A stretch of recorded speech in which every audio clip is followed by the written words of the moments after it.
आज आपण ओल्या हळदीचं लोणचं कसं करायचं ते बघणार आहोत।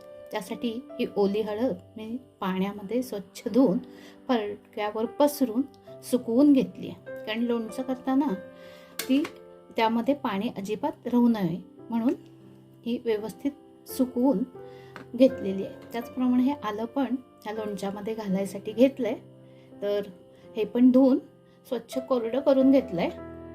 त्यामध्ये घालण्यासाठी ह्या मिरच्या पण स्वच्छ धुवून पुसून मग त्याचे देठ काढून घेतलेत। आता ह्याचे आपण तुकडे करून घ्यायचे। तर ह्या हळदीची आपण पहिल्यांदा सालं काढूया।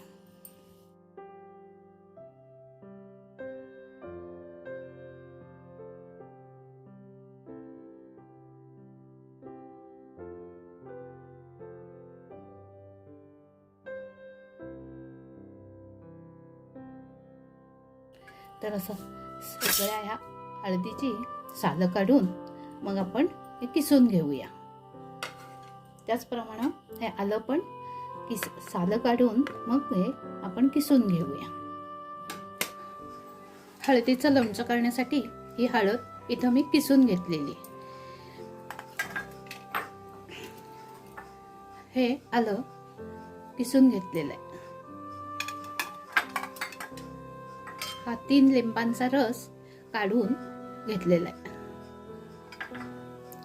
ह्या 7-8 हिरव्या मिरच्या चिरून घेतलेत।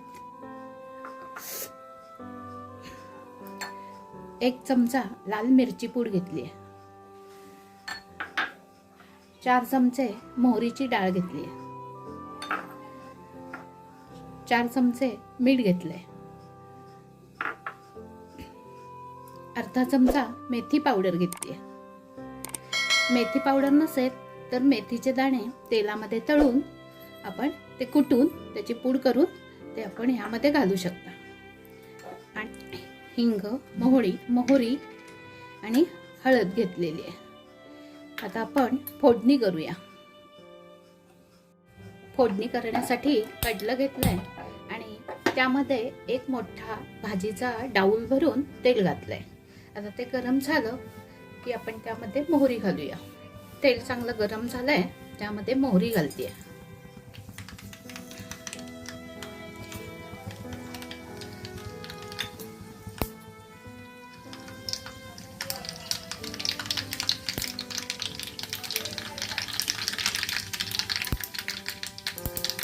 मोहरी तडतडल्यानंतर मी गॅस बंद केलाय, कारण तेल व्यवस्थित तापलंय। आता हिंग घालते 1 चमचा भरून आणि ह्यामध्ये मी मेथी पावडर घालते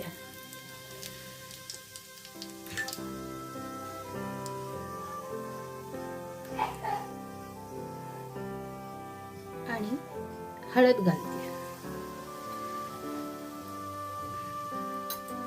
आणि आपली लोणच्यासाठीची फोडणी तयार झाली। आता ही कोमट झाली की आपण लोणच्यामध्ये मिक्स करायचे।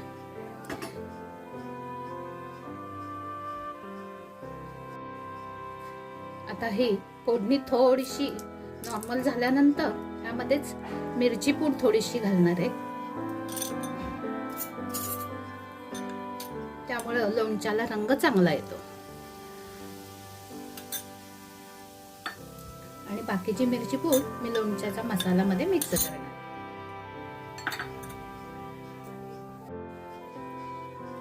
आता ही फोडणी कोमट झालेली आहे। आता लोणचं मिक्स करण्यासाठी मी इथे एक मोठा बाउल घेतलाय। यामध्ये सुरुवातीला ही मोहरीची डाळ घालणार आहे, त्यानंतर ही थोडीशी मिरची पूड घालणार आहे। थोडी मिरची पूड मी फोडणीत घातली आहे।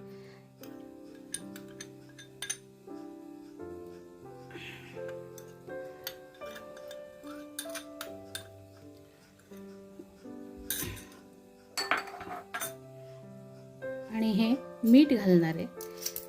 मीठ 4 चमचे घेतलेलं आहे ह्या चमच्यानं।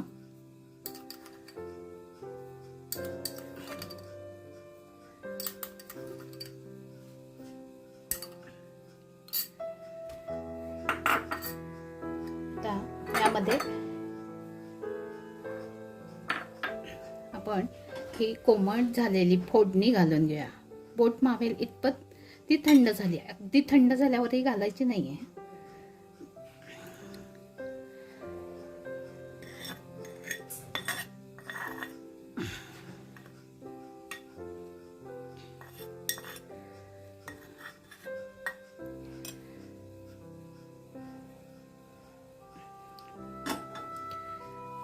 हे सगळं मग मिक्स करून घेऊया व्यवस्थित हा मसाला.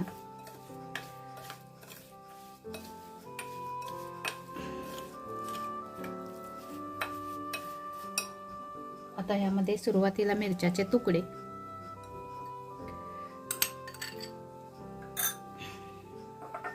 आल्याचा कीस,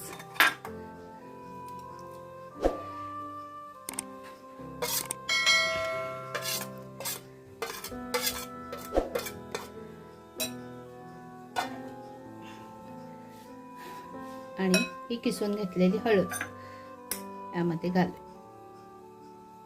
हळद किसून घेतल्यामुळे लोणचं लवकर मुरेल म्हणून हळदीचं लोणचं मी किसून केलंय. ह्याच आपण बारीक बारीक फोडी करूनही किंवा गोल गोल आल्याच्या आणि हळदीच्या फोडी करूनही लोणचं करू शकतो, पण ते मुरायला थोडा वेळ लागतो.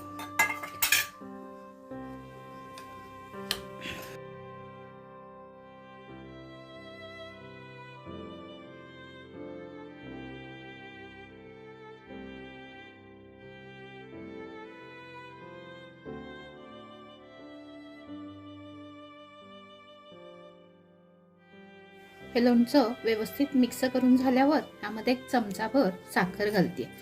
आपल्याला साखर नको असेल तर थोडासा गूळ घातला तरी सुद्धा या लोणच्याला एक वेगळी चव येते. म्हणून या लोणच्यामध्ये साखर किंवा गूळ थोडासा घातला की हे लोणचं चवीला आणखी छान लागतं.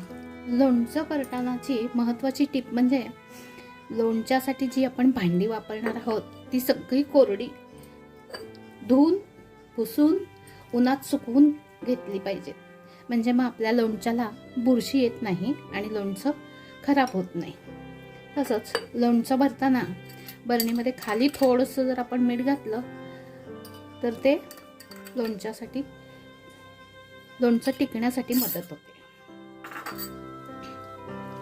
आता हे लोणचं मी बरणीमध्ये भरते. आणि हा ओल्या हळदीच्या लोणच्याचा व्हिडिओ जर आपल्याला आवडला असेल तर लाईक करा, शेअर करा आणि आमच्या अन्नपूर्णा स्वाद 2020 या चॅनलला सबस्क्राईब करा. धन्यवाद.